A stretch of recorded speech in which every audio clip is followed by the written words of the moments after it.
प्रिय मित्रों, नमो नमः। मैं संजय मौर्य इस YouTube चैनल संस्कृत कौमुदी में आप सभी लोगों का हार्दिक स्वागत करता हूं। मित्रों, हम लोग अध्ययन कर रहे हैं डॉक्टर बाबूराम सक्सेना की पुस्तक संस्कृत व्याकरण प्रवेशिका के अनुसार समास विचार का। और इनके पुस्तक में दिए हुए समास के 4 भेदों में से हम लोग कल की कक्षा तक अव्ययी भाव समास का अध्ययन कर चुके हैं और अब आज की कक्षा का इसके दूसरे भेद तत्पुरुष समास से अध्ययन प्रारंभ करना है। तो सबसे पहले मित्रों, हम लोग आज की कक्षा में इस तत्पुरुष समास के रूपरेखा को समझेंगे, क्योंकि यह समास इन चारों समासों में से सबसे बड़ा समास है और यह हम लोगों के अंदर कंफ्यूजन की, संशय की स्थिति उत्पन्न करता है। इसलिए हम लोग सबसे पहले तत्पुरुष समास के रूपरेखा को समझ लिया जाए, किसमें क्या क्या अध्ययन करना है, किस किस प्रकार के समासों का अध्ययन करना है, जिससे कि हम लोगों के आगे का मार्ग सरल हो जाएगा। तो चलिए सबसे पहले हम लोग इसकी रूपरेखा को समझते हैं, फिर उसके बाद अध्ययन प्रारंभ किया जाएगा। बस थोड़ा समय लगेगा इसके रूपरेखा को समझने में। तो देखिए, डॉक्टर बाबूराम सक्सेना, तो आप लोग सभी लोग पृष्ठ संख्या 241 ओपन कर लीजिए। तो 241 पर डॉक्टर बाबूराम सक्सेना तत्पुरुष समास के सर्वप्रथम 2 भेद करते हैं। सर्वप्रथम इन्होंने 2 भेद किया हुआ है। पहला भेद है व्यधिकरण तत्पुरुष। व्यधिकरण तत्पुरुष।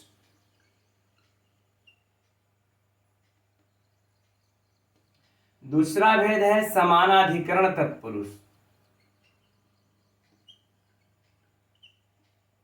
यह मित्रों परीक्षा का भी महत्वपूर्ण प्रश्न है, क्योंकि यह परीक्षा में पूछा जा चुका है यूपी के टीजीटी में। इसलिए जो लोगों को अगर स्मरण होगा, जो लोग जानते होंगे ठीक है, जो लोग नहीं जानते होंगे उसको भी नोट कर लीजिएगा कि तत्पुरुष समास के सर्वप्रथम बाबूराम सक्सेना तत्पुरुष समास के कितने सर्वप्रथम भेद करते हैं? तो 2 भेद है। कितने भेद है? 2 भेद है, व्यधिकरण तत्पुरुष और समानाधिकरण तत्पुरुष।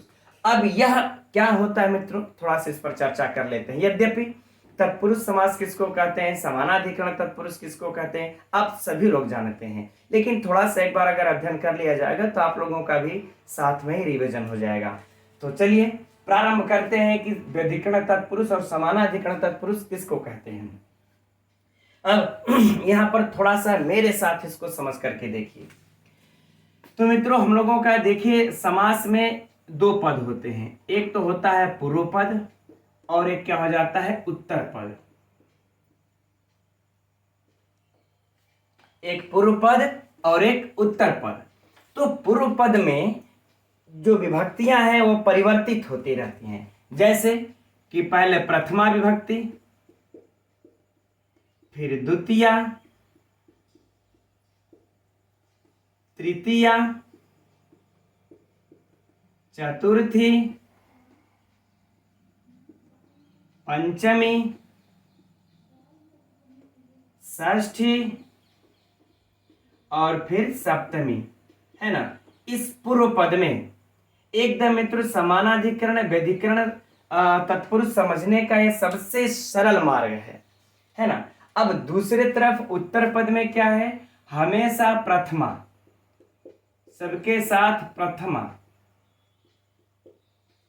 ठीक।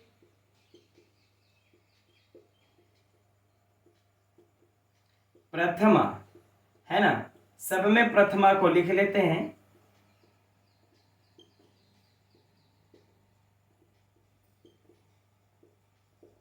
ठीक, अब सब में प्रथमा को लिख लिया हम लोग। अब हम लोग यह देखेंगे यहां पर कि यहां से लेकर के यहां तक, अर्थात द्वितीया से लेकर के हम लोगों का सप्तमी तक, यहां तक देखिए, इधर द्वितीया विभक्ति होगी, इधर प्रथमा विभक्ति होगी, यानी दोनों असमान है। दोनों पद जो है विभक्तियों की दृष्टि से असमान हुए। तो यह हमारा हो जाएगा क्या, व्यधिकरण तत्पुरुष, है ना। द्वितीया प्रथमा, तृतीया प्रथमा, चतुर्थी प्रथमा, तो यह हमारा हो जाएगा व्यधिकरण तत्पुरुष। क्योंकि इसका जो अधिकरण है अभी उसको हम लोग बाद में भी समझेंगे, लेकिन फिलहाल यह समझते हैं कि यह हमारा क्या हुआ, असमान हुआ अतएव यहाँ पर हमारा व्यधिकरण तत्पुरुष हुआ। इस प्रकार हम इस व्यधिकरण तत्पुरुष के भेद को जब देखते हैं तो कितना भेद हुआ, 1 2 3 4 5 6। तो इस प्रकार से मित्रों हम लोग व्यधिकरण तत्पुरुष समास के 6 भेद प्राप्त कर लेते हैं। यह आप लोगों के परीक्षा के लिए भी प्रश्न है, यह तो पूछा जा चुका है कि तत्पुरुष समास के कितने भेद होते हैं, है ना। तो 2 भेद, व्यधिकरण समानाधिकरण। अब हो सकता है आप लोगों से यह पूछ दिया जाए कि व्यधिकरण तत्पुरुष किस प्रकार से सर्वप्रथम बाबूराम सक्सेना में कितना भेद किया गया है, तो एकदम नोट कर लीजिए कितने भेद है मित्रों, 6 भेद है, राइट। चलिए, यानी कि द्वितीय तत्पुरुष, तृतीय तत्पुरुष, चतुर्थी तत्पुरुष, पंचमी, षष्ठी और सप्तमी तत्पुरुष है ना। चलिए अब यह फाइनल। अब बात कर लेते हैं कि तब समानाधिकरण तत्पुरुष कहाँ हुआ। तो अब देखिए यहाँ पर हम लोगों को ये वाला भाग क्या है, प्रथमा और प्रथमा, यह क्या हो जाएगा हम लोगों का समानाधिकरण, चूंकि दोनों समान है, समानाधिकरण है ना, समानाधिकरण, ठीक। और यह क्या हो गया हम लोगों का व्यधिकरण। अर्थात जब हम लोग विग्रह करते हैं तो विग्रह में जो पूर्व पद और उत्तर पद जब होगा तो पूर्व पद में अगर यहाँ पर प्रथमा को छोड़ करके अगर कोई भी दूसरी विभक्ति मित्रों यदि आ जाती है तब वह एकदम 100% नोट कर लीजिए वह कौन सा तत्पुरुष हो जाएगा, व्यधिकरण तत्पुरुष। और दोनों यदि प्रथमा में आ गया तो समानाधिकरण। अब इस व्यधिकरण और समानाधिकरण को हम लोगों के पुस्तक में भी दिया हुआ है, कुछ दूसरे अर्थ से समझते हैं, है ना, कि इसको इस प्रकार से कैसे और भी कहते हैं। तो देखिए मित्रों, इसका सीधा सा उत्तर है कि व्यधिकरण तत्पुरुष का मतलब होता है कि समान अधिकरण न हो। जैसे मान लेते हैं हम चटाई पर बैठे हैं, अलग चटाई पर, और आप भी एक अलग चटाई पर बैठे हुए हैं। चाहे हम चटाई पर बैठे हुए हैं, आप अलग बेड पर बैठे हुए हैं, चेयर पर बैठे हुए हैं, किसी अन्य अधिकरण पर आप बैठे हुए हो, तो हम लोगों का अधिकरण क्या हुआ, असमान हुआ ना। तो यहाँ पर हम लोगों का व्यधिकरण तत्पुरुष हो जाएगा। कौन सा तत्पुरुष, व्यधिकरण तत्पुरुष। और व्यधिकरण तत्पुरुष के साथ देखिए जो उदाहरण है हम लोगों के पुस्तक में जो मिलता है, क्या है सबसे फेमस उदाहरण मित्रों, राज्ञः पुरुषः। अब इस प्रकार से भी समझिए, थोड़ा सा धैर्य रखे रहिए कि राज्ञः पुरुषः, राजा का पुरुष। तो राजा का जो पुरुष होगा यह कभी भी एक समय में, यानी जरूरी नहीं है ना, नेसेसरी नहीं है कि यह दोनों हमेशा एक ही समय में उपस्थित हो। जैसे कि वह हम राजा के व्यक्ति हैं, राजा के हम पुरुष हैं, तो जरूरी नहीं है कि जहां जहां हम जाएंगे वहां वहां राजा भी जाएंगे। जरूरी है क्या, ऐसा जरूरी तो नहीं है, ऐसा आवश्यक तो नहीं है कि जहां हम जाएंगे वहां राजा भी जाएंगे। चाहे हम दरबार में, चाहे राज्य में, किसी भी शहर में, चाहे प्रयागराज में हम अगर 9 बजे उपस्थित हो गए तो राजा भी 9 बजे आए, जरूरी तो नहीं है ना। हम हो सकता है 9 बजे आए, राजा साहब 10 बजे आए। हम लोगों का अधिकरण समय पहुंचने का, हम 9 बजे में पहुंचे, वो 10 बजे में पहुंचे, तो समय का अधिकरण समान तो नहीं हुआ ना, साथ साथ तो नहीं हुआ ना। इसलिए मित्रों यह क्या हो जाएगा, व्यधिकरण। आ गई बातें समझ में कि जहां जहां पुरुष जाएंगे आवश्यक नहीं है कि वहां वहां राजा भी जाए, और यह भी आवश्यक नहीं है जिस समय में पुरुष जाए उसी समय में राजा जाए। लेकिन समानाधिकरण मित्रों जैसे कृष्णः सर्पः है ना, कृष्णः सर्पः, ठीक। अब यह बताइए कि काला सांप, तो जब अब इसका देखिए यह काला हुआ है सांप, तो जहां जहां काला जाएगा, हर जहां जहां सांप जाएगा वहां वहां इसका कृष्णत्व भी जाएगा। अर्थात दोनों हमेशा साथ साथ रहते हैं, कि कभी दोनों अलग हो सकते हैं, नहीं हो सकते ना, दोनों हमेशा। और जितने बजे जितने समय में सांप वहां उपस्थित होगा उतने ही बजे उतने ही समय में इसका कृष्णत्व भी उपस्थित हो जाएगा। कि ऐसा थोड़ा कि सांप पहले पहुंच जाएगा, कृष्णत्व उसका बाद में आएगा 1 घंटा लेट, ऐसा तो है नहीं। तो ये जब जहां जहां सांप जाएगा वहां वहां इसका कृष्णत्व भी जाएगा। इसलिए इन दोनों का अधिकरण, इस कृष्णत्व का और इस सांप का अधिकरण समान हुआ। अधिकरण क्या हुआ? समान हुआ। इसलिए हम ऐसे उदाहरणों को हम क्या कहते हैं? समानाधिकरण, है ना। और जिसका इस प्रकार से अधिकरण समान नहीं होता उसको हम कहते हैं व्यधिकरण तत्पुरुष, है ना। इसी तरह से क्या हो जाएगा मित्रों, है ना, नील कमल, नीला कमल, जहां जहां कमल जाएगा वहां वहां उसका नीलत्व भी साथ में रहेगा। ठीक, तो हम समझते हैं मित्रों समानाधिकरण और व्यधिकरण अब एकदम अच्छे से, यद्यपि आप सभी लोग समझते होंगे, जानते होंगे, लेकिन यहां पर भी अब एकदम स्पष्ट हो गया होगा, है ना। तो चलिए अब इसको हटा लेते हैं, अब आगे बढ़ते हैं। अब यह तो व्यधिकरण तत्पुरुष के 6 भेद हो गया। तो मित्रों हम लोगों को करना क्या है अब कि व्यधिकरण में हम लोग सबसे पहले अध्ययन जो प्रारंभ किया जाएगा, व्यधिकरण से प्रारंभ किया जाएगा अध्ययन, है ना। तो जिसमें द्वितीय तत्पुरुष, तृतीय तत्पुरुष, चतुर्थी, पंचमी, षष्ठी और सप्तमी का अध्ययन किया जाएगा। इन 6 का अध्ययन कर लेने के बाद तब प्रथमा अर्थात इस समानाधिकरण का अध्ययन प्रारंभ किया जाएगा। तो व्यधिकरण तत्पुरुष को हम लोग क्या कहते हैं मित्रों? कर्मधारय समास। इसको हम लोग क्या कहते हैं? कर्मधारय समास।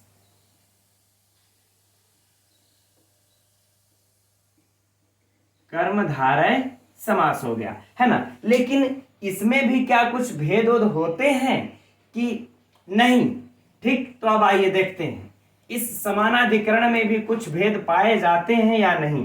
तो देखिए यहां पर कर्मधारय समास के अंतर्गत अब हम लोगों को भी कुछ भेद प्राप्त हो जाते हैं, जिसमें से समान अधिकरण तो होगा पूर्व पद उत्तर पद। इस प्रकार से इसको समझ लेते हैं। इस कर्मधारय में भी भाई एक हो जाएगा पूर्व पद और एक हो जाएगा उत्तर पद। तो पूर्व पद में यदि हमारा, ठीक है, अगर पूर्व पद में यदि हमारा जैसे क्या रहता है? विशेषण, ठीक, विशेषण, है ना। अगर पूर्व पद में विशेषण होता है तो उसको हम विशेषण पूर्व पद कर्मधारय कहते हैं। विशेषण पूर्व पद कर्मधारय कहते हैं, है ना। जैसे जैसे कि देखिए इसका उदाहरण क्या हो जाएगा एकदम। चलिए अच्छा हल्का फुल्का इसको समझते चलते हैं, बाकी बाद में देख लेंगे, है ना। इसलिए कि अगर यहाँ पे हल्का हल्का अगर हम लोग समझ लेंगे तो एकदम कंफर्म हो जाएगा आप लोगों का। जैसे कि हम लोगों ने अभी अध्ययन किया कि कृष्ण सर्प, क्या अध्ययन किया? कृष्ण सर्प, है ना। अब देखिए यहां पर क्या है कि विशेषण हमारा पूर्व पद में है, उत्तर पद में विशेष्य है ना। अब मैंने यहां विशेष लिखा नहीं लेकिन समझ लीजिएगा कि कृष्ण क्या है? विशेषण, और सर्प क्या हुआ? विशेष्य। तो हम ऐसे समास को विशेषण पूर्व पद समास कहेंगे, है ना। विशेषण पूर्व पद कर्मधारय समास कहते हैं। हो गया, ठीक। अब उसके बाद देखिए,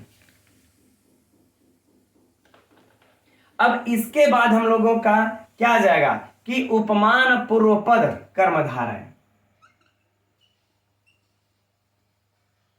उपमान पूर्व पद,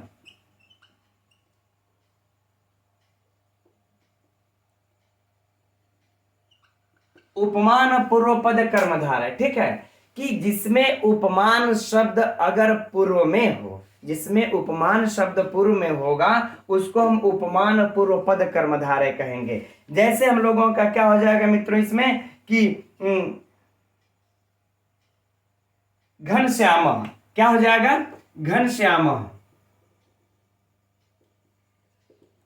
है ना। अब घनश्याम में घन क्या है? उपमान है। घनश्यामा में घन क्या है? उपमान है। श्याम क्या है? उपमेय है। क्योंकि उपमान मित्रों हमेशा उपमेय से गुणों में बढ़ करके होता है। तो हम जब भी कहते हैं ना कि बादल के समान सावले श्याम, है ना। तो यहां पर हमारा यह उपमान पूर्व पद कर्मधारय हो जाएगा। इसी प्रकार से उपमान उत्तर पद हो जाएगा। उपमान उत्तर पद कर्मधारय, उपमान उत्तर पद कर्मधारय। अब उपमान उत्तर पद में मित्रों हम लोगों का क्या हो जाएगा कि मुख कमलम, मुख कमलम, कि मुख कमल के समान है, मुख कमल के समान है। तो कमल हमारा क्या हुआ, उपमान हुआ। मुख मुख कह रहे हैं कि उपमान जो होता है वो हमेशा सदैव गुणों में बढ़कर के होता है। तो हम जब भी उपमा देते हैं तो मुख का कमल के साथ ही न देते हैं। तो जब साथ में देते हैं तो कमल उपमान होता है, गुणों में बढ़ करके कमल के समान सुंदर, है ना। तो यहाँ पर कमल देखे उत्तर पद में है, इसलिए उपमान उत्तर पद कर्मधारय हो जाएगा। अब इसके बाद आ जाता है हम लोगों का कि विशेषणों भय पद कर्मधारय। यहां पर विशेषण पूर्व पद में था, अब एक हो जाएगा विशेषणों भय, विशेषणों भय पद, विशेषणों भय पद कर्मधारय। ठीक है, तो इस प्रकार से मित्रों हम लोगों को अगर देखा जाए तो कर्मधारय समास के अंतर्गत इन चारों का भी अध्ययन करना है। एक विशेषण पूर्व पद, है ना, और उसके बाद उपमान को उपमान पूर्व पद, उपमान उत्तर पद, और चौथा विशेषणों भय पद कर्मधारय। इस प्रकार से हम लोगों का चार का अध्ययन करना है। आगे बातें समझ में। लेकिन हम लोगों का समस्या मित्रों अब यहीं पर नहीं समाप्त होता है। ये तो समान अधिकरण विशेष विशेषण होने पर कर्मधारय हो जाएगा। अब चलते हम लोगों को तीसरे पॉइंट पर, अर्थात इसके द्विगु समास पर। अब एक हम लोगों को और अध्ययन करना है मित्रों इसी के अंतर्गत द्विगु समास। चलिए अच्छा यहां लिख लेते हैं द्विगु समास, ठीक है ना। अब इसमें यदि पूर्व पद संख्यावाची हो जाता है तो द्विगु समास होता है ना। कर्मधारय का ही देखिए भेद है मित्रों, यह लघु सिद्धांत कौमुदी में भी दिया हुआ है, लेकिन हम लोगों को उसको इस समय दिमाग से इरेज कर देना है, हटा देना है। लेकिन यह कर्मधारय में ही जब पूर्व दोनों तो समान पद होते ही हैं, लेकिन यदि कर्मधारय के उस समान पद में यदि पूर्व पद संख्यावाची हो जाता है, पूर्व पद यदि ये वाला पूर्व पद यदि संख्यावाची हो गया, यहां तक अभी तो हम लोग विशेषण उपमान उपमान पूर्व उत्तर पद विशेषण पूर्व पद पढ़ रहे थे। यदि इसमें विशेषण पूर्व पद के जगह पर यदि संख्या पूर्व पद में हो जाएगा तब उसी को हम लोग द्विगु समास कहते हैं। क्या कहते हैं मित्रों, द्विगु समास। तो इन चारों का अध्ययन करने के पश्चात हम लोगों को क्या अध्ययन करना होगा, फिर द्विगु समास का, राइट। अब द्विगु समास का तो आप लोग जानते हैं, उदाहरण देने की विशिष्ट आवश्यकता नहीं है। अब इसके बाद अब हम लोगों को जो आगे अर्थात तीसरे नंबर पर अध्ययन करना है, ठीक, बल्कि यूं कह लें कि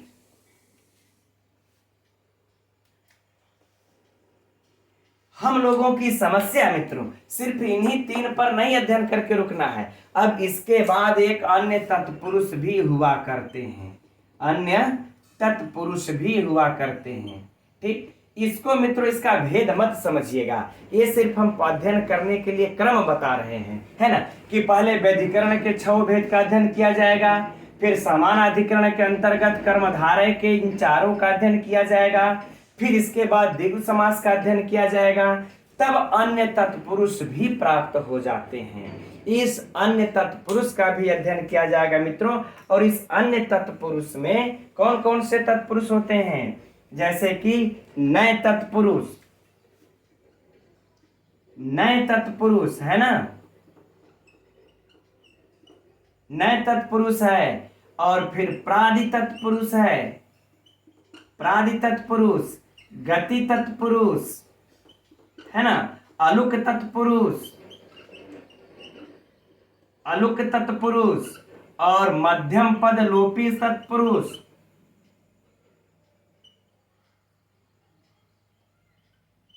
मध्यम पद लोपी तत्पुरुष, और इसके बाद एक और तत्पुरुष प्राप्त हो जाएगा मयूर व्यंशकादित्वा तत्पुरुष, ठीक। अर्थात हम लोगों को अन्य में भी 1 2 3 4 और ये रहा 5 और ये रहा 6, यानी अन्य तत्पुरुष में भी मित्रों कुछ, चूंकि ये न तो आपको समानाधिकरण में आते हैं, ना तो व्यधिकरण में आते हैं, ये वाले सारे, है ना, ये न समानाधिकरण में आते हैं, न व्यधिकरण में आते हैं, इनका एक अलग ही विशिष्ट महत्व होता है। तो अलग जब ये विशिष्टता रखते हैं तो उस विशिष्टता के नाम पर हम लोग इसका एक अलग नाम ही रख देते हैं, तत्पुरुष में कि यह देखिए नए तत्पुरुष, ये नए की विशिष्टता लिए हुए है। ये गति तत्पुरुष, प्रादि तत्पुरुष, ये गति का जो है कि विशिष्टता लिए हुए है, इसलिए हम इसका एक अलग ही नाम रख देते हैं। तो इस प्रकार से मित्रों ये इतने नए अन्य तत्पुरुष भी हैं। तो सोच लीजिए बस यही इसकी मित्रों हो गई रूपरेखा कि हम लोगों को इतना अध्ययन करना है। अर्थात पहला 6 भेद पढ़ेंगे, फिर इस कर्मधारय समास में प्रवेश करके इनका अध्ययन किया जाएगा, फिर द्विगु समास में प्रवेश करके इसका अध्ययन किया जाएगा, और फिर अन्य तत्पुरुष समास में प्रवेश करके इन 6 का भी अध्ययन किया जाएगा। तो चलिए अब हम लोग प्रारंभ करते हैं इस व्यधिकरण तत्पुरुष समास के पहले जो कि भेद है द्वितीय तत्पुरुष सूत्र, है ना। चलिए अब यह तो हम लोगों ने एक रूपरेखा खींच ली, अब अध्ययन प्रारंभ करते हैं। तो हम सभी लोग मित्रों अब अपनी पुस्तक का पृष्ठ संख्या 242 खोल लें, और वहां से अब हम लोग व्यधिकरण तत्पुरुष के अंतर्गत पठित जो पहला द्वितीय तत्पुरुष है उसका अध्ययन प्रारंभ करते हैं। तो सबसे नीचे देखिए दिया हुआ है द्वितीय तत्पुरुष का यह सूत्र, द्वितीय श्रित अतीत पतीत गत अत्यस्त प्राप्त आपन्न। ठीक, तो अध्ययन प्रारंभ करते हैं। तो सबसे पहले मित्रों हम लोग देखते हैं कि यह कैसा सूत्र है। तो यह कैसा सूत्र है मित्रों? विधि सूत्र है, विधान करता है। यह किसका विधान करता है? तो कह रहे हैं कि तत्पुरुष समास का विधान करता है। किसका विधान करता है? तत्पुरुष समास का विधान करता है। अब किस शर्त पर, किस कंडीशन में यह तत्पुरुष समास का विधान करता है, तो देखते हैं सूत्र में। तो सूत्र में कह रहे हैं मित्रों कि द्वितीय श्रित अतीत पतित, है ना। अर्थात द्वितीय का अर्थ हो जाएगा मित्रों द्वितीयांत समर्थ सुबंत का, है ना। द्वितीयांत सुबंत का, है ना। अर्थात सुप जिसके अंत में हो ऐसे द्वितीयांत समर्थ सुबंत का, है ना। किसके साथ समास होगा? तो कह रहे हैं कि श्रित अतीत पतित गत अत्यस्त प्राप्त आपन्न। कितना हो गया मित्रों हम लोगों का? 1 2 3 4 5 6 7। इन सातों के साथ समास विकल्प से समास होता है। फिर से ध्यान से समझा जाए कि द्वितीयांत सुबंत का इस श्रित अतीत पतित गत अत्यस्त प्राप्त आपन्न इन सातों सुबंतों के साथ विकल्प से समास होता है, और वह समास तत्पुरुष संज्ञक कहलाता है। आगे बातें समझ में ना, कि इनका विकल्प से समास होगा, यह नोट कर लेना है। यानी कि आपकी इच्छा है, ठीक है। विकल्प से समास कौन? तत्पुरुष समास। यदि आपकी इच्छा है तो आप एक बार कर सकते हैं, नहीं है तो एक बार विकल्प से नहीं भी होगा। ठीक, क्योंकि हम लोगों का देखिए अव्ययी भाव समास जो हम लोग अध्ययन कर रहे थे, है ना, कि अव्ययम विभक्ति समीप समृद्धि वाला सूत्र, वहां तो नित्य ही समास करना था। जब वो सिचुएशन आए थी तो आपको नित्य समास करना था। लेकिन अब यहाँ पर तत्पुरुष समास में क्या है मित्रों कि जब ये सिचुएशन आएगी, ये परिस्थिति अगर हम लोगों के सामने आती है तो हम लोग क्या करेंगे? इसका विकल्प से समास करेंगे। एक बार करेंगे, एक बार नहीं करेंगे। ठीक, अब इस द्वितीयांत सुबंत का मित्रों हम लोग श्रित के साथ और अतीत पतित सब के साथों के साथ 7 उदाहरण हम लोगों को देखना होगा। तो चलिए पहले हम लोग इस श्रित के साथ उदाहरण प्रारंभ करते हैं। तो पहला मित्रों आप लोग जान रहे होंगे कि यह परीक्षा में पूछा भी था और काफी विवादित भी रहा। तो चलिए इसका थोड़ा सा हम लोग विस्तृत से अध्ययन कर लेते हैं। क्या है उदाहरण हम लोगों का कि कृष्ण श्रितः, जबकि पुस्तक में क्या दिया हुआ है मित्रों? कृष्णाश्रितः, लेकिन शुद्ध बनेगा क्या? कृष्ण श्रितः। ठीक है, अच्छा इसका लौकिक विग्रह क्या हो जाएगा? कृष्णम श्रितः। कृष्णम श्रितः, श्रितः। ठीक, अलौकिक विग्रह क्या हो जाएगा? कृष्णम और फिर श्रित सु।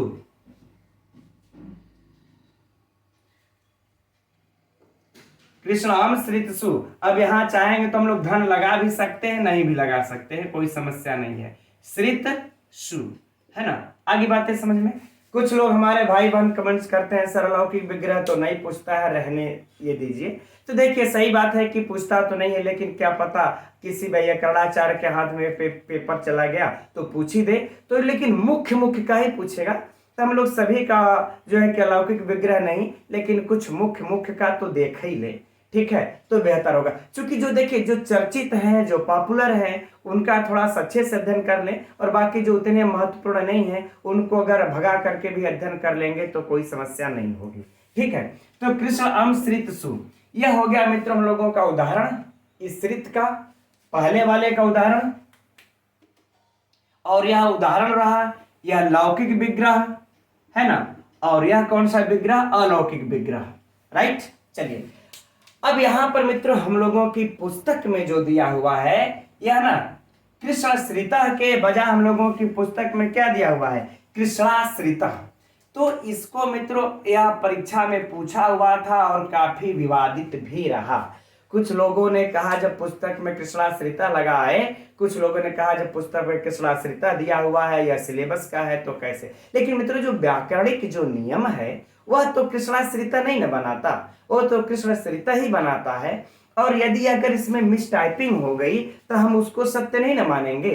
अब अगर किसी पुस्तक को सिलेबस में पाठ्यक्रम में है, अगर वहां पर भूल से मिसप्रिंट होकर के लिखा गया है कि 26 जनवरी को 1950 को देश आजाद हुआ, अगर प्रश्न परीक्षा में आ जाएगा तो हम लोग वो मार करके चले आएंगे, वह यथार्थ तो नहीं न है। तो जो यथार्थ है उसको, अच्छा अब ये ऐसे ही लोग हैं जो कि थोड़ा सा इसको अगर गहराई से अगर अध्ययन किए रहते तो इतना पकड़ में आ जाता कि कृष्णाश्रितः नहीं कृष्णाश्रितः बनता है। अब इसके लिए मित्रों थोड़ा सा चूंकि परीक्षा में पूछा गया है तो इसको एक हम समाधान कर लेते हैं, उसके बाद अब आगे स्किप किया जाएगा, है ना। एक थोड़ा सा इसके आप लोगों को शॉर्टकट में सिद्धि किस प्रकार से इसके कृष्णाश्रितः बनता है इसको समझ लेते हैं। तो देखिए सबसे पहले तो देखिए यह कृष्ण अच्छा यह अलौकिक विग्रह भी कितना सरल है। यह देखिए कृष्णम श्रितः, यह कृष्णम हमारा यह द्वितीयांत है। पहले इस पर चलते इस सूत्र पर जो प्रश्न परीक्षा में पूछा जा सकता है कि कृष्णम श्रितः यह हमारा द्वितीयांत सुबंत है। यह कैसा सुबंत है, द्वितीयांत सुबंत है यह, ठीक। अब इस द्वितीयांत सुबंत कृष्ण के साथ इस श्रित का योग आ गया, यानी इसके साथ यह आ गया है, तो इन दोनों का मित्रों क्या हो जाएगा, समास हो जाएगा। इन दोनों का क्या हो जाएगा, समास। किस सूत्र से, तो द्वितीया श्रितातीत पतित गता त्यस्त प्राप्तापन्न ही सूत्र से समास, और वो भी किस प्रकार से, विकल्प से। एक बार आप चाहेंगे तो कृष्णम श्रिता कर सकते हैं और एक बार चाहेंगे तो कृष्ण श्रिता भी लिख सकते हैं समास करके, एक बार बिना समास के भी लिख सकते हैं, दोनों शुद्ध माना जाएगा क्योंकि यह विकल्प से है, राइट। तो इस सूत्र से इसका समास हो गया। अब इसका जब हम लोगों को अगर अलौकिक विग्रह नहीं पूछेगा ठीक है, लेकिन मान लेते हैं अगर पूछ ही दिया तो करने का मित्र अलौकिक विग्रह सिंपल साधारण सा, किस कृष्ण में द्वितीय विभक्ति कौन होती है, सु और जस अम को हम लोग निकाल लेते हैं, ठीक, अम और सस। तो द्वितीय में हम देखेंगे यह कृष्णम कितने वचन है, तो कृष्णम कितने वचन हुआ, एक वचन हुआ। एक वचन में क्या बनता है कि सु और जस अम, तो बस कृष्ण मूल शब्द लिख देंगे, फिर उसमें से विभक्ति जो सुबंत लगा है उस सुबंत को निकाल करके हम लिख देंगे। और उसी तरह से श्रित हुआ कि श्रित में भी जो श्रितः प्रथमा का है या किसमें है, या प्रथमा में है, तो प्रथमा में क्या है, एक वचन, तो प्रथमा के एक वचन सु लिख देंगे। इस प्रकार से हम लोग बस इसका अगर समझ लीजिए अगर लौकिक विग्रह कर लिए हैं शुद्ध रूप से तो अलौकिक में तो एकदम आराम से हो जाएगा, कोई समस्या ही नहीं होगी। बस इसमें से विभक्ति को निकाल के लिख देना है, हो गया अलौकिक विग्रह। अब देखिए इनका अब अगर थोड़ी सी मित्रों हम आप लोगों की सिद्धि में चल के यह बता लेते हैं कि कृष्णाश्रितः कैसे बनता है। अच्छा पहले इसमें परीक्षा के प्रश्न पर चर्चा कर लेते हैं कि कृष्णाश्रितः में समास कौन सा है, तो द्वितीय तत्पुरुष। कृष्णम श्रितः में किस सूत्र से समास हुआ, कृष्ण श्रितः में किस सूत्र से समास हुआ है, तो द्वितीय श्रितातीत पतित से हुआ है। लौकिक विग्रह कृष्णम श्रितः अलौकिक विग्रह कृष्ण अमृत सु। फाइनल। अब चलते हैं इस कृष्ण श्रित में। तो देखिए अब यहां पर मित्रों कृष्णम द्वितीय श्रित सु, यह द्वितीयांत पद आया हुआ है, तो इस सूत्र से हमारा यहां पर क्या हो जाएगा, समास प्राप्त हो जाएगा। अब प्रश्न उठता है कि इसमें श्रित को पहले लिखेंगे समास करने में कि कृष्ण को पहले लिखेंगे। तो देखिए इसी चीज को मित्रों हम आप लोगों को बताना चाहते हैं कि यहां पर देखिए जो द्वितीयांत जो पद, द्वितीया जो पद है यह किसमें है, यह प्रथमा का एक वचन है, प्रथमा का एक वचन है। और सूत्र में यदि देखा जाए तो यह कितना सटीक सूत्र बता रहा है कि इनके द्वितीयांत का श्रित पतित के साथ, तो साथ में तृतीया विभक्ति होती है, अतएव क्या होगा, श्रितश्च पतितश्च है ना, श्रितश्च अतितश्च पतितश्च गतश्च त्यश्च प्राप्तश्च आपन्नश्च है ना, अर्थात इतरेतर द्वंद्व और लास्ट में हम लोग तृतीया विभक्ति को लगा लेंगे, हो जाएगा आपन्न है ना। ठीक, तृतीया विभक्ति क्योंकि श्रित के साथ, क्योंकि श्रित के साथ, तो श्रित के साथ समास हो रहा है द्वितीया का, तो सह के योग में मित्रों अब आप लोग जानते ही हैं कि तृतीया विभक्ति लगा लेंगे, हो जाएगा आपन्न। तो इस पूरे पद में अगर देखा जाए तो तृतीया विभक्ति का बहुवचन अर्थात तृतीया बहुवचन है पूरे पद में, राइट। तो यहां पर इसके साथ यह समास हो गया, और समास हो जाने पर मित्रों क्या हो जाएगा, कृष्ण श्रित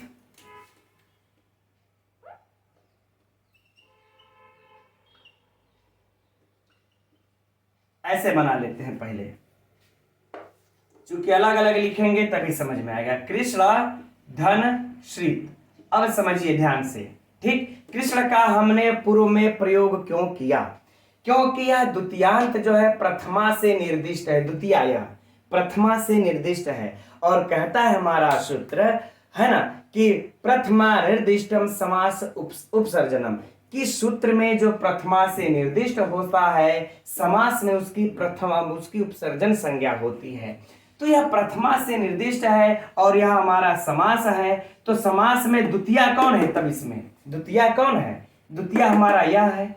चूंकि यह द्वितीया कृष्ण अम है, यह प्रथमांत है, तो द्वितीया जब अम यहां पर हमको प्राप्त हो जाता है तो यह द्वितीयांत यहां पर प्रथमा से निर्दिष्ट है, और इससे हमें सूत्र समास में हमें यह प्राप्त हुआ, इसकी उपसर्जन संज्ञा।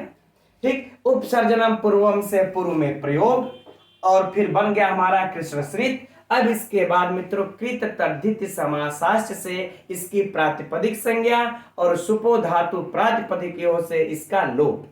किसका लोप, इस अम का और सु का लोप। तो क्या बन गया मित्रों, कृष्ण और श्रित। अब इनको हम लोग मिला लेते हैं।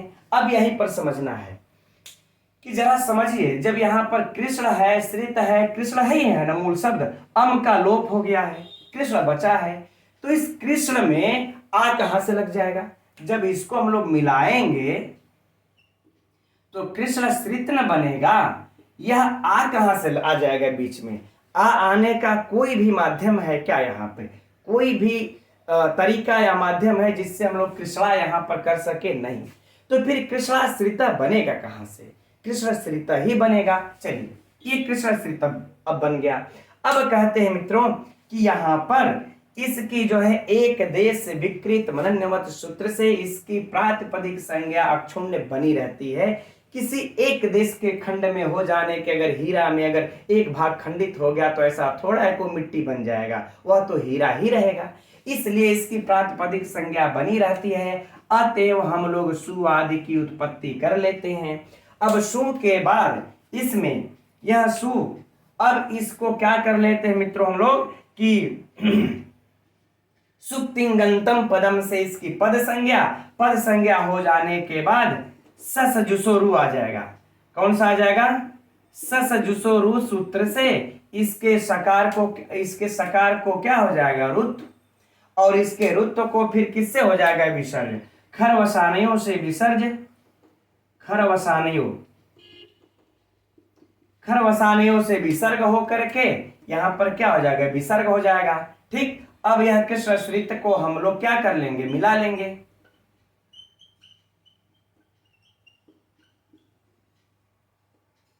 चलिए ये मिला लेते हैं सीधे सीधे। अब यहां पर क्या बन गया हम लोगों का? कृष्ण श्रितः। यही हम लोगों का उदाहरण है। अब बात आ जाती है मित्रों, इसका रूप भी कैसे चलेगा, यह हम लोगों के लिए महत्वपूर्ण है, क्योंकि परीक्षा में अब हो सकता है कि कृष्ण श्रितः न पूछे, कृष्ण श्रितौ कृष्ण श्रिताः पूछ दे। सोचिए, मैं विकल्प दे रहा हूं, ये सब को हटा लेते हैं, ये सब तो सिद्धि रही, शॉर्टकट में बस मैंने बताया है। जिसको समझ में मित्रों आ गया होगा ठीक है, नहीं तो बस यहाँ पर मुख्य उद्देश्य मेरा यह था कि कृष्ण श्रितः को सिद्ध करना छोटे रूप में, क्योंकि प्राय हम देख रहे हैं कि आप सभी लोग यह नहीं चाहते हैं कि हम सिद्धि से पढ़ाएं, है ना। तो खैर मेरी भी इच्छा है कि छोड़ देते हैं, सिद्धि से नहीं पढ़ाते हैं, टाइम ओवर जाएगा और हम लोगों को पाठ्यक्रम भी पूरा करना है। तो सुनिए, अब यहां पर अगर विकल्प दे दे,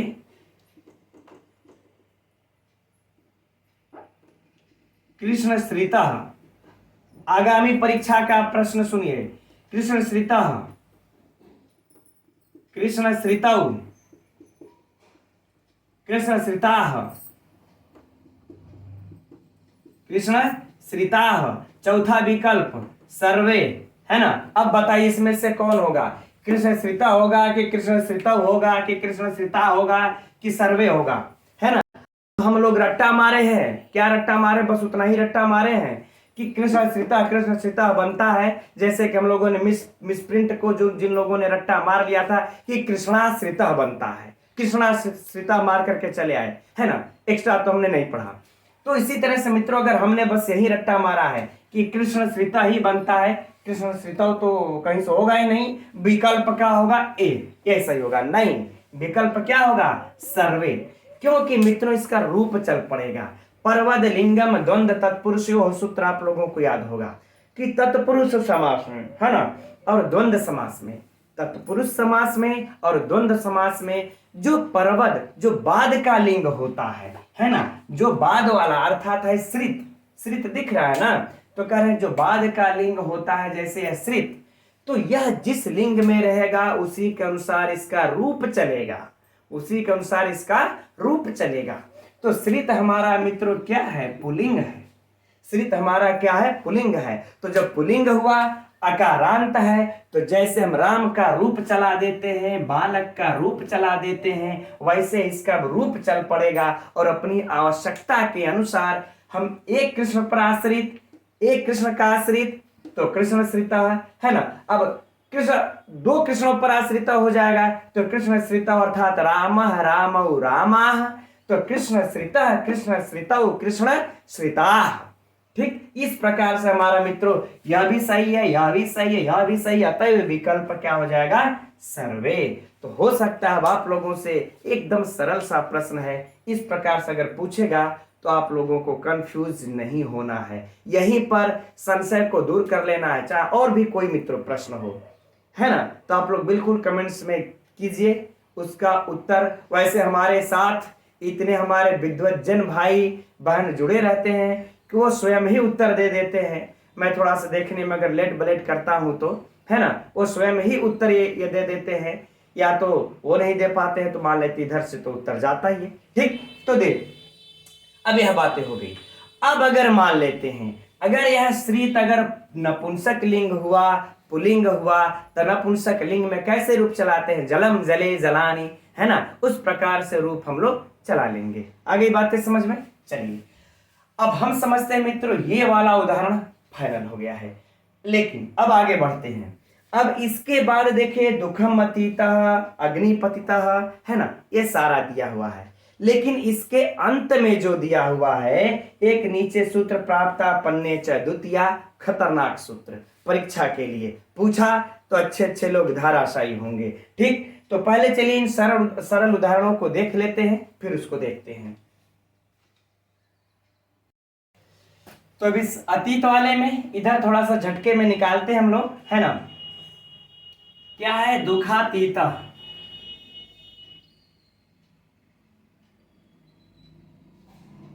यही हम लोगों का उदाहरण है दुखातीत, अर्थात कि दुख के पार गया हुआ, है ना। इसका लौकिक विग्रह क्या हो जाएगा मित्रों? कि दुखम अतीत, दुखम अतीतः।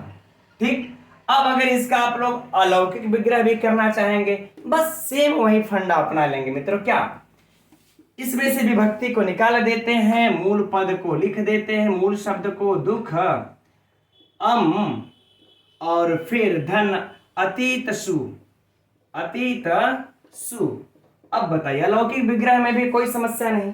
ठीक, अब इसी प्रकार से हम लोग अग्निपतितः का भी कर लेंगे, पुस्तक में दिया हुआ है, इसमें ज्यादा कुछ बताना है नहीं। बाकी का सो जो प्रश्न होगा सेम वही होगा कि दुखातीतः में कौन सा समास है, तो तत्पुरुष समास। किस सूत्र से है, तो द्वितीय आश्रितातीत प्रतीत से है ना। ठीक, और इसका लौकिक विग्रह ए, अलौकिक विग्रह ए। दुख का यहां पर अच्छा किसके योग में दुखातीता में समास हुआ है, विकल्प से, तो अतीत के योग में, अतीत के साथ में हुआ है, बस। और बाकी इससे ज्यादा कुछ प्रश्न बनेगा नहीं।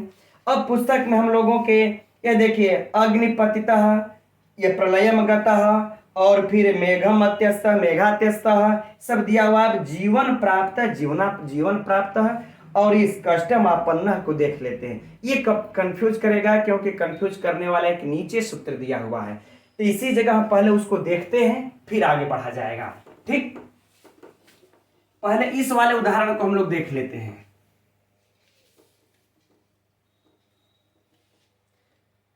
क्या है कि जीवन प्राप्त,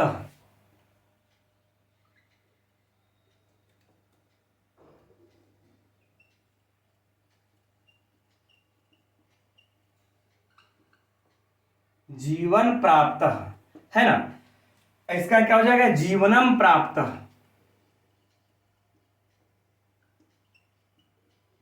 जीवनम प्राप्त, जीवनम प्राप्त है, जीवन प्राप्त।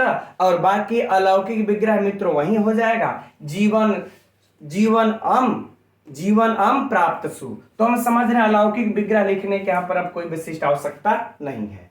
ठीक, अब अर्थात यहां पर है कि जीवन को पाया हुआ, अब है कष्टापन्ना। अब इसको भी देख लेते हैं, कष्टापन्ना क्या हो जाएगा, कष्टम आपन्ना, कष्टम आपन्ना हो गया ना, कष्टापन्ना। चलिए अब देखते हैं कि यहां तो यह हो गया। अब कंफ्यूजन हम लोगों को कहां पैदा होगा संशय की स्थिति परीक्षा में, जब हम लोगों का यह अगला सूत्र पठित है, जो यह अगर लघु सिद्धांत कौमुदी उठा करके देखेंगे तो यह आगे पठित है, लेकिन यहां पर यह पहले ही दिया हुआ है ना। क्या हम लोगों का प्राप्तापन्ने च द्वितीया,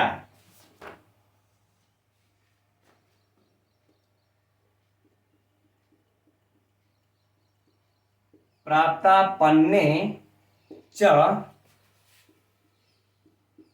द्वितीयया, है ना, यही सूत्र है। अब देखिए यह सूत्र कैसा सूत्र है, तो यह देखिए यह भी हम लोगों का विधि सूत्र ही है ना। यह भी कैसा सूत्र है, विधि सूत्र है। अभी सूत्र को समझिएगा, किसका विधान करता है, तो तत्पुरुष समास का विधान करता है, यह तो राइट। लेकिन कंडीशन थोड़ा सा मित्रों यहां पर बदला हुआ है। देखिए अच्छा, कहते हैं कि प्राप्त और आपन इन सुबंतों के साथ, प्राप्त और आपन, प्राप्त आपन इन सुबंतों के साथ द्वितीयांत का समास होता है। यानी कि जो यहां पर हम लोगों का पलटा हुआ था, अब इसको पलट दिया जाता है। अच्छा, इसको हम लौकिक विग्रह भी लिख लेते हैं, जीवन अम धन प्राप्त सु, प्राप्त सु।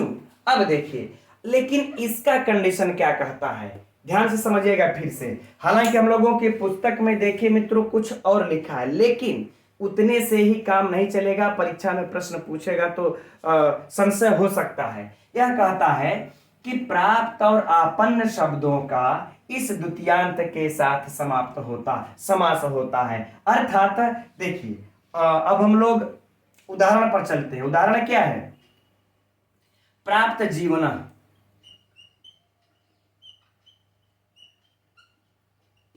प्राप्त जीवन, है ना। अब इसका अगर हम लोग अगर अलौकिक लौकिक विग्रह देखा जाए तो क्या हो जाएगा,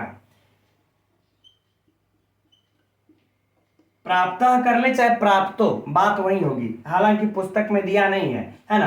प्राप्तो भी कर सकते हैं, प्राप्तो जीविका, प्राप्तो जीविका।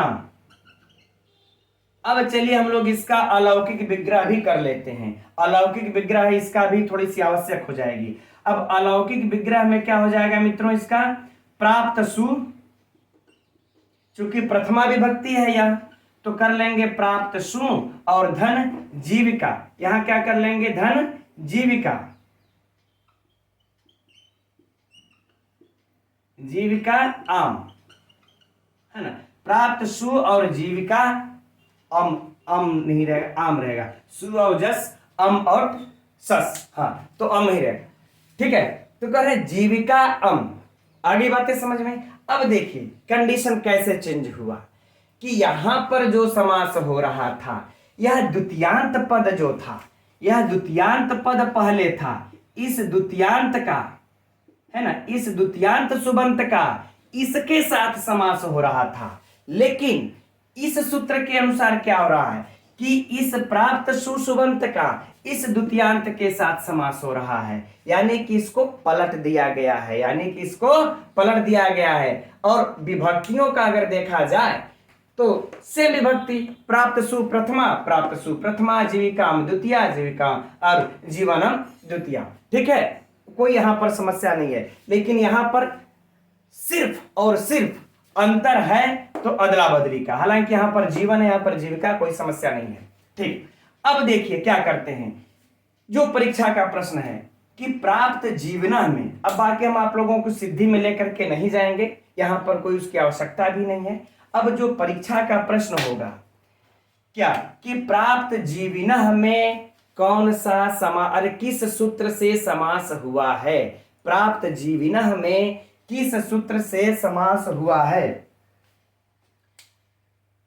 अब देखिए यहां पर थोड़ा सा हमने यह गलती किया हुआ है कि यहां पर प्राप्त जीवना लिखा हुआ है और यहां पर हमने प्राप्त जीविका ये कर दिया है, विग्रह में गलती है, ठीक है। उदाहरण हम लोगों के पुस्तक में क्या है, प्राप्त जीवना, ठीक, तो इसको हम लोग क्या कर लेंगे, जीविनम कर लेंगे, बस ध्यान नहीं दिए, प्राप्तो जीवनम, है ना, और फिर यहां क्या कर लेंगे, जीवन। अभी से इस पे ध्यान आया, ठीक है, कोई समस्या नहीं है, वही बातें होंगी, ठीक है ना। तो अब देखिए यहां पर हम लोगों से जो परीक्षा में प्रश्न पूछा जाएगा कि प्राप्त जीवना में किस सूत्र से समास है, तो जरा सोचिएगा कंफ्यूजन होगी कि नहीं होगी, क्योंकि यहां पर जीवन प्राप्त है और यहां पे प्राप्त जीवना है ना।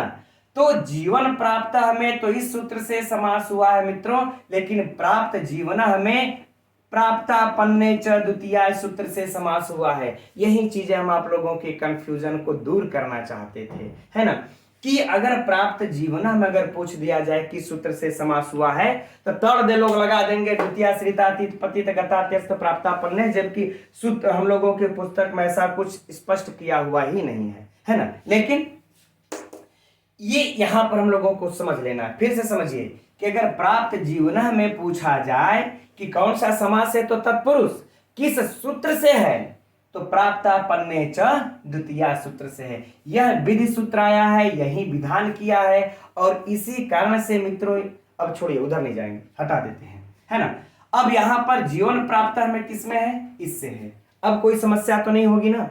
अब इसी प्रकार से अब अगला जो उदाहरण है वह क्या हम लोगों का, इसमें आपन्न कष्ट,